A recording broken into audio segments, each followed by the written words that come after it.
La plus grande arme de la fin des temps de Satan ne sera pas l'immoralité. Écoutez bien. La plus grande arme de la fin des temps ne sera même pas le terrorisme. La plus grande arme de la fin des temps, une véritable arme de destruction massive, sera de créer un nuage pour manipuler l'économie des nations. Rappelez-vous, même la bête, quand elle se montre, ne s'intéresse pas aux femmes. Elle ne s'intéresse pas aux hommes. Elle s'intéresse à s'asseoir sur la gestion de l'économie des affaires. Parce que celui qui contrôle l'économie contrôle la civilisation du peuple. Jusqu'à présent, notre centre d'intérêt a juste été les voitures et les maisons et je vais bien, j'ai 100 000. Mais Dieu vous dit qu'il y a une conspiration contre l'Église. Sommes-nous ensemble maintenant? L'influence et la gloire sont liées à la richesse. Vous ne pouvez pas parler de l'influence. Il y a certaines dimensions des couloirs du pouvoir que vous ne pouvez pas franchir à moins que vous soyez assez puissant. La Bible nous dit dans le livre de l'Ecclésiaste, ça c'est une parabole très étrange, qu'il y avait dans une ville un pauvre homme sage. Et la Bible dit que cet homme, à travers la sagesse, a donné un conseil qui a vaincu l'ennemi. Mais la Bible dit encore, ce pauvre homme, elle n'a plus parlé de sagesse. La sagesse a usé de son importance et la prospérité pour continuer n'y était pas.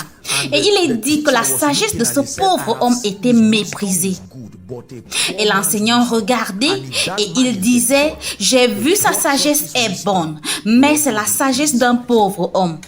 Et ce pauvre homme est l'Église. La sagesse d'une pauvre Église sera aussi méprisée. Sommes-nous ensemble? La plus grande attaque contre les disciples de Jésus est venue du domaine des finances. Ils n'ont pas attrapé Judas un jour avec une femme comme Bathsheba, vous savez, et Jésus lui demandant que fais-tu? Judas n'avait pas le temps de faire des choses comme ça. Mais l'argent, quand il a vu le ministère fleurir, il a dit, je peux me faire de l'argent avec Jésus.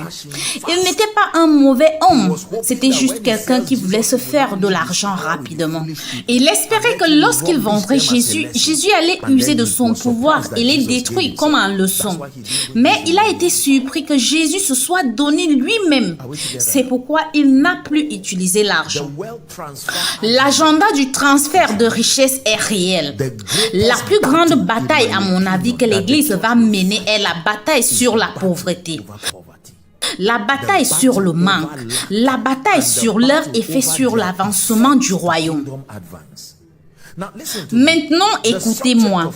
Le sujet de la pauvreté et du manque sera inutile s'il n'a pas d'effet sur l'avancement du royaume. Rappelez-vous que nous sommes des gens du royaume. Et tout ce que nous regardons est en rapport au royaume. Tout ce qui peut interrompre l'agenda de Dieu mérite votre attention. Sommes-nous ensemble maintenant? Jésus était suspendu sur cette croix comme un enfant. Pasteur et tout autre homme de Dieu et prophète ne pouvaient plus l'aider. Leur ministère était fini. Jusqu'à ce qu'un homme riche appelé Joseph d'Arimathie aille voir Hérode et use de son influence. Il avait aussi un tombeau. Le prophète avait prophétisé que Jésus devait être gardé dans un tombeau vierge. Mais un pauvre homme ne peut acheter un tombeau, alors un homme riche l'a gardé.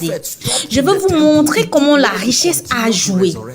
Tous les prophètes se sont arrêtés au temple et il a fallu la richesse pour continuer à la résurrection.